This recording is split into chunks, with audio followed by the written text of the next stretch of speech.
Bismillahirrahmanirrahim. Assalamualaikum warahmatullahi wabarakatuh.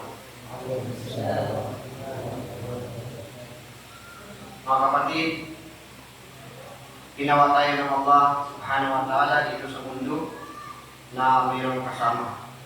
Kumbaga, hindi ang tao, walang tao na nabubuhay na mag-isa na hindi nangangailangan ng iba. Kumbaga, sa kasabihan na nung maisan ay ilan. Na tayo nabubuhay dito sa mundo, ginawa tayo ng Allah na tayo ay makasama. May mga kasama tayo. Kaya halimbawa, sa katotohanan, sa totoong buhay, kailangan natin ng pamilya. Halimbawa pamilya, kailangan natin ng kaibigan bilang namumuhay dito sa mundo.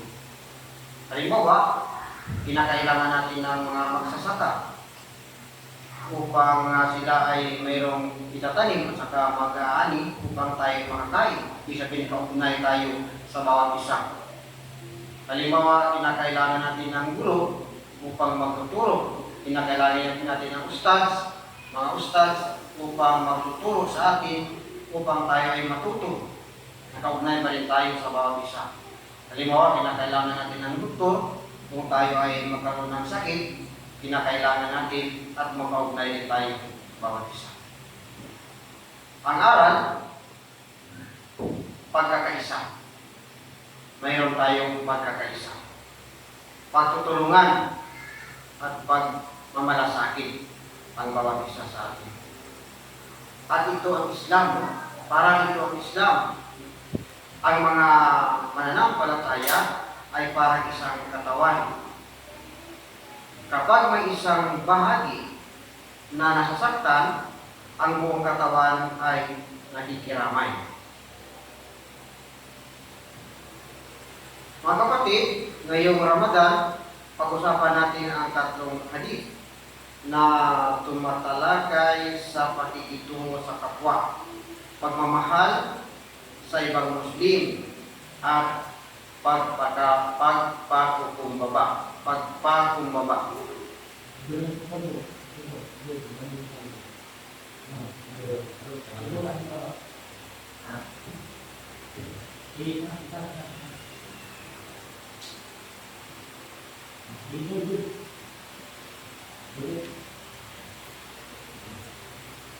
Ang ating pag-usapan ay ang tatlong hadith na tumatalakay sa pakikitungo sa kapwa, pagmamahal sa ibang Muslim, at pagpapakumbaba.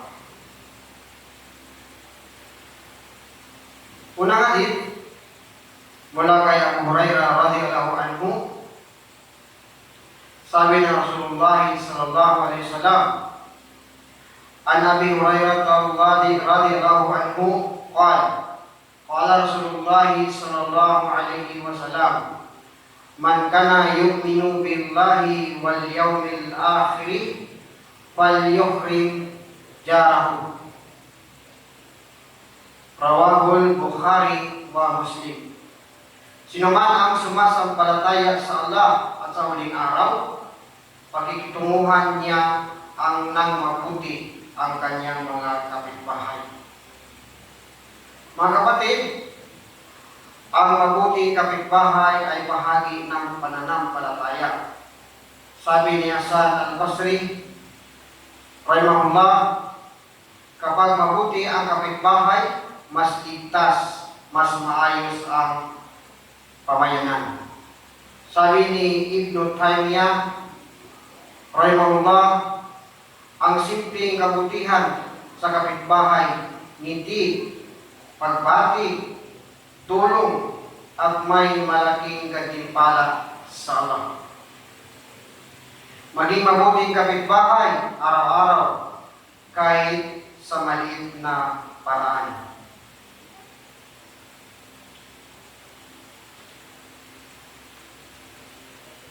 Pangalawang hadith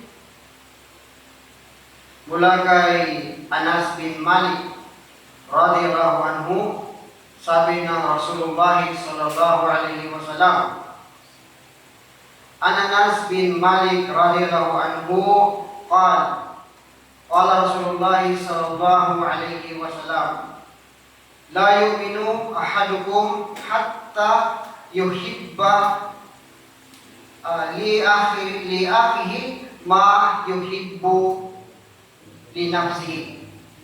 Rawahul Bukhari wa Muslim. Hindi ganap ang pananampalataya ng isa sa inyo hanggang hindi niya minamahal para sa kanyang kapatid ang minamahal para sa kanyang sarili.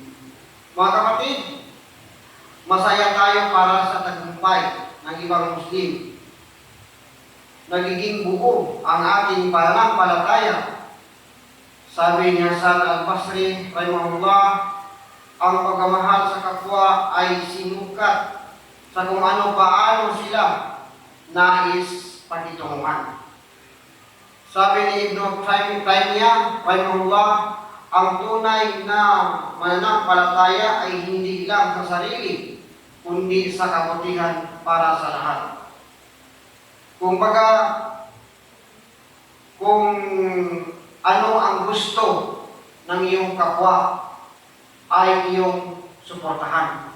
Ito ay bahagi ng pagmamahal sa kapwa. Kung ano yung halimbawa gusto ng iyong kapatid na siya ay magdakwa, suportahan ang kanyang kagustuhan sapagkat ito ay nakakabuti. Kung gusto na iyong kapatid na siya ay matutong magbasa ng Quran, iyong suportahan sapagkat ito ay nakakabuti. Suportahan at ipagdiwang ang mabuting gawain sa kapwa mo para sa sarili mo. Pangatlong hadith,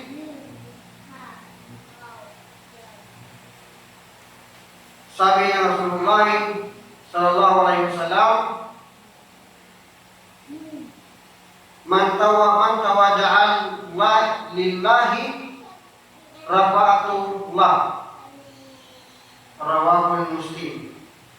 Sino man ang magpakumbaba dahil sa Allah, siya ay tataas ng Allah. Mga kapatid, napakalaga ang magpakumbaba sa bawat isa sa atin sapagkat ito ay tataas ng Allah subhanahu wa ta'ala. At mayroon po inadagdag na isa sa napakaganda na aral, no? Itong pagiging makatarungan din.